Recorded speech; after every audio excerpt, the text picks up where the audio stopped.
ٹھیک. اچھا مجھے بتائیے گا کہ کیا یہ بات درست ہے کہ مختلف سینئر رہنما جو ہیں پاکستان مسلم لیگ نواز کے وہ یہ کہہ رہے ہیں کہ جلد الیکشنز ہی بہتر ہیں تاکہ حکومت جن مشکلات کا شکار ہے ان میں مزید اگر اس کو کنٹینیو کیا جاتا ہے تو پھر اس صورت میں عوام میں مقبولیت کم ہوگی پاکستان مسلم لیگ نواز کی؟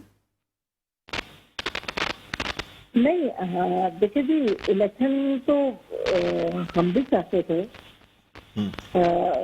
ووٹ آف نو کانفیڈنس آنے سے پہلے ہم بھی چاہ رہے تھے کہ الیکشن کی طرف جائیں، لیکن اس وقت سے گورنمنٹ جو اس وقت گورنمنٹ ایگزسٹ کر رہی تھی وہ تو نہیں چاہ رہی تھی، لیکن ملک دن ب دن جب پستی کی طرف جا رہا تھا تو یہ مجبوری میں ظاہر ہے یہ حالات، یہ جو سرکمسٹنسز کوئی ایسے پیدا ہوتے ہیں جس میں ایسے اسٹیپ اٹھانے پڑتے ہیں ووٹ آف نو کانفیڈنس کی طرح سے. یہ ایک آئینی عمل تھا جس کے تحت ہم نے اس گورنمنٹ کو ختم کر دیا، اور اب ہماری سوچ بچار یہی ہے کہ پہلے ملکی حالات کچھ نہ کچھ ٹریک پہ آئیں گے، اس کے بعد انشاءاللہ ایز ارلی ایز پاسبل اس کے بعد الیکشن کا اعلان بھی کیا جائے گا، کیونکہ ابھی تو الیکشن کمیشن کی کنسلٹ کے ساتھ ہی سارا کچھ ہونا ہے. الیکشن کمیشن نے اپنی اس وقت کی اسٹیٹمنٹ میں یہی کہا تھا ہم 7-8 مہینے سے پہلے مردم شماری کمپلیٹ نہیں کر سکتے، جب وہ کمپلیٹ کریں گے تو ہم پہ ڈیٹ دیں گے. ان چیزوں کو مد نظر رکھتے ہوئے، کچھ ملکی حالات کو مد نظر رکھتے ہوئے کہ ہم کسی ٹریک پہ چڑھنے کے بعد الیکشن کا اعلان کریں گے.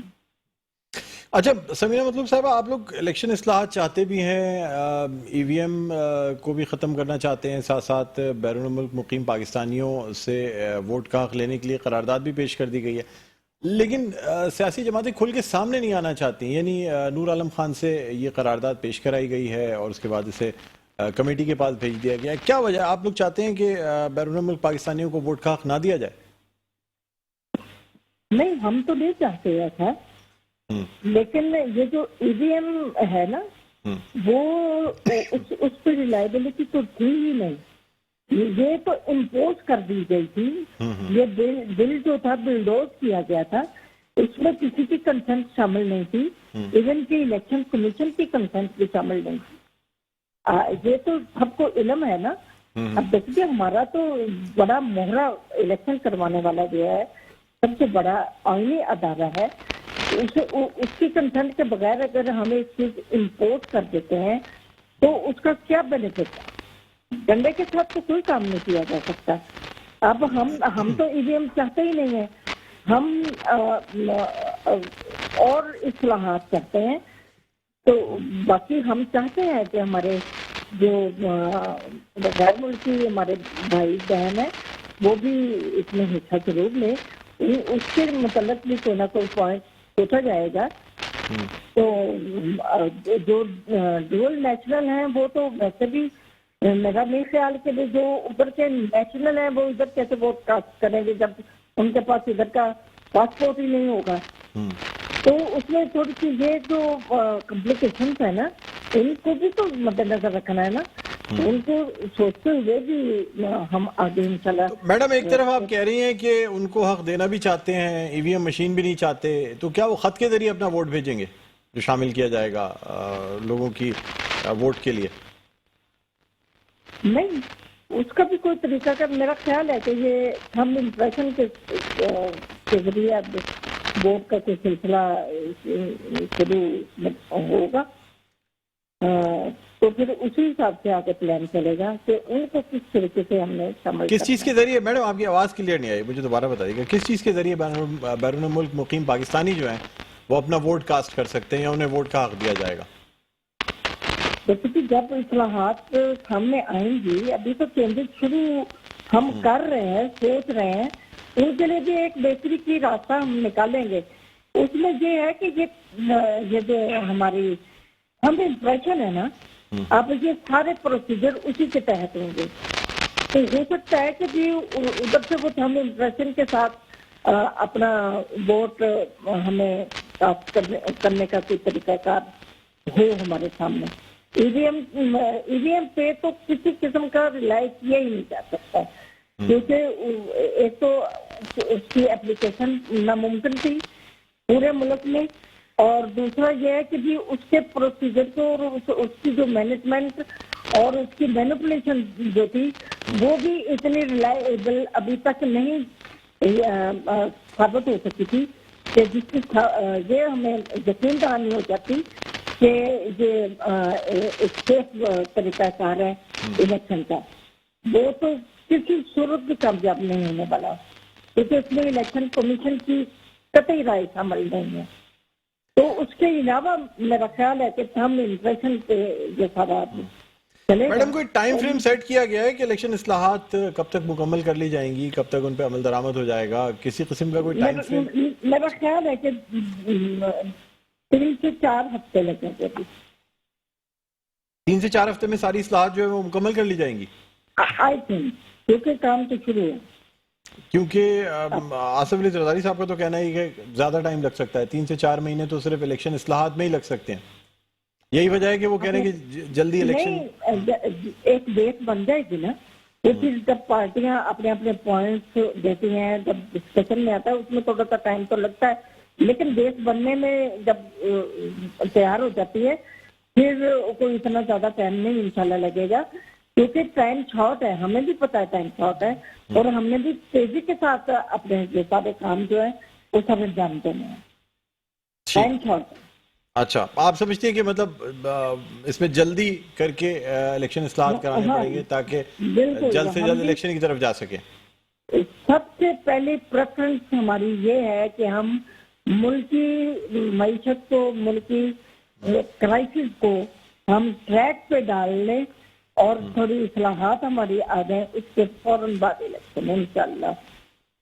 ٹھیک، اچھا میڈم آپ کی نالج میں ہوگا ISPR کی جانب سے آج بھی اعلامیہ جاری کیا گیا ہے اور اس میں کچھ سیاسی رہنماؤں کی طرف سے بیانات کا سخت نوٹس بھی لیا گیا ہے۔ آپ سمجھتے ہیں کہ آپ کی یعنی اگر کوئی ایسے آپ کے رہنما یا لوگ جو کہ کوئی بھی بات کرتے رہے ہیں پاک افواج کے حوالے سے جو کہ منفی رہی ہے، تو اب کوئی پارٹی پالیسی بنائی جائے گی کہ اب مزید اس قسم کے کوئی ریمارکس نہ دیے جائیں؟ نہیں، مجھے سمجھ نہیں آئی کس کے حوالے سے؟ ISPR کی جانب سے آج ایک باقاعدہ اعلامیہ جاری کیا گیا ہے جس میں کہا گیا ہے کہ ISPR نے نوٹس لیا ہے خاص طور پہ ان بیانات کا جو سینئر سیاستدانوں کی جانب سے لیے جا رہے ہیں پاک افواج کے حوالے سے، اور اسی وجہ سے یہ کہا گیا ہے کہ اب کیونکہ خاص طور پہ پاک افواج، اس کے علاوہ انہوں نے پشاور کور کا بھی ذکر کیا گیا ہے، تو اب کوئی پارٹی پالیسی بنائی جائے گی کہ جو رہنما ہیں بالکل وہ بنائی جانی چاہیے؟ یہ ہمارے ملک کا ایک پاورفل ایک ادارہ ہے، آئینی ادارہ ہے، اور ہمیں بہت عزیز ہے، ہمارے ملک کی پروٹیکشن جو ہے وہ اسی پہ بیس ہے، اور ہم اسے غلط بیانات دے کے کمزور نہیں کرنا چاہتے، اور ہم سب سے امید یہی رکھتے ہیں کہ ہم آئین کے مطابق آگے چلیں، تو ہمیں بھی آئینی طور پہ اپنے اخلاقیات کو اور اپنی بیانات کو اپنے کنٹرول میں رکھتے ہوئے آگے بیان دینا چاہیے، جس سے کسی کو بھی تکلیف نہ پہنچے، کسی کی عزت میں کمی نہ آئے اور جگ ہنسائی بھی نہ ہو۔ تو ہمیں یہ اسٹریٹجیز بالکل کرنی چاہیے، اور میرا خیال ہے کہ بھی کچھ نہ کچھ آگے یہ پلانز بنے۔ اچھا میڈم مجھے یہ بھی بتائیے گا کہ کیا اگر کوئی فیصلے ہوتے ہیں تو اس میں اعتماد میں لیا جائے گا پاکستان پیپلز پارٹی کو، یا آپ کی جو وفاقی حکومت ہے وہ اس بات میں آزاد ہے یا مجاز ہے کہ وہ جو بھی فیصلے ہیں وہ اپنی طرف سے اناؤنس کر سکتے ہیں آگے الیکشن کے حوالے سے یا اور کوئی اہم فیصلے؟